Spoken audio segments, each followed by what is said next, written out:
1 जुलाई 2018 दिल्ली के बुरारी एरिया में एक आम संडे सुबह थी, लेकिन कुछ ही घंटे में पूरा देश एक ऐसे खबर से हिल गया जिसे भूलना मुश्किल है। एक ही घर के अंदर चंदावत यानी कि भाटिया परिवार के 11 लोग, 3 पीढ़ियों के मेंबर, सब एक साथ मौत के साये में मिल गए। ये ना एक सिंपल मर्डर था और ना ही एक स्ट्रेट फॉरवर्ड सुसाइड। सच तो कुछ और ही था, कुछ इतना अजीब, इतना हैरान कर देने वाली कि उसने देश को हिला दिया।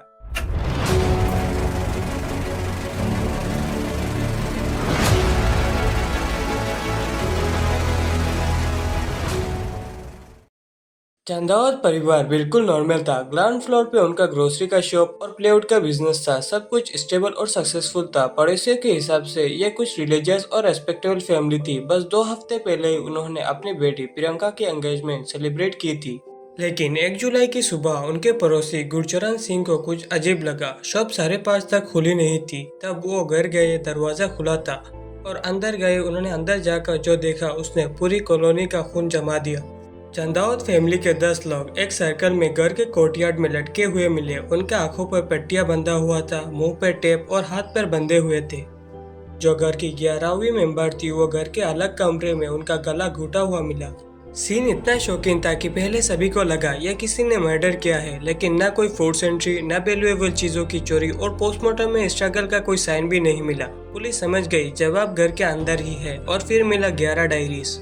ये 11 डायरीज 11 सालों तक लिखी गई थी। हर एक पेज पर रिचुअल्स, इंस्ट्रक्शंस और डेली गाइडेंस लिखी थी और ये सब कुछ लिखा गया था नारायण देवी के छोटे बेटे ललित चंदावत के कहने पर। सीसीटीवी फुटेज के हिसाब से मौत से एक रात पहले पूरा परिवार बिल्कुल शांत तरीके से रिचुअल्स प्रिपेयर कर रहा था। स्टूल्स, रूप्स, दुपट्टा सब अरेंज कर रहे थे। डायरीज में लिखा था कौन किस पोजीशन में रहेगा, कौन आंख बंद करेगा, किसका मदद कैसे होगी। और नारायण देवी जो खड़ी भी नहीं हो सकती, उन्हें अलग से लेटा दिया गया और जब बॉडी मिली सब कुछ एग्जैक्टली वैसे ही था।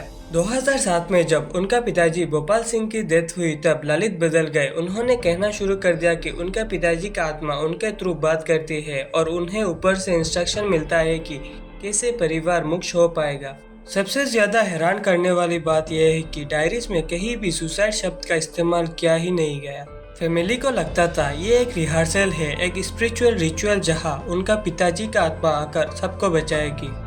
साइकोलॉजिस्ट ने इसे एक रेयर मेंटल कंडीशन कहा, शेयर साइकोटिक डिसऑर्डर, जब एक लीडर के डिल्यूजन में पूरा परिवार यकीन करने लगता है।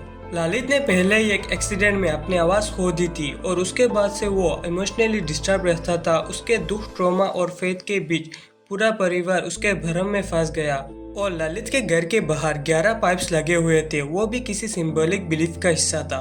पुलिस इन्वेस्टिगेशन ने कंक्लूड किया ये एक रिचुअल गॉन रॉन्ग था, मर्डर नहीं। बुरारी केस हमेशा याद दिलाता है विश्वास और अंधविश्वास के बीच एक पतली सी लाइन होती है और जब मेंटल हेल्थ को इग्नोर कर दिया जाता है तो परिवार अपने ही विश्वास में खो जाता है। आपको क्या लगता है, क्या ये सिर्फ एक शेयर्ड साइकोसिस का केस था या इसके पीछे कुछ और छुपा है? मैं मिलता हूँ नेक्स्ट वीडियो में, तब तक के लिए स्टे सेफ।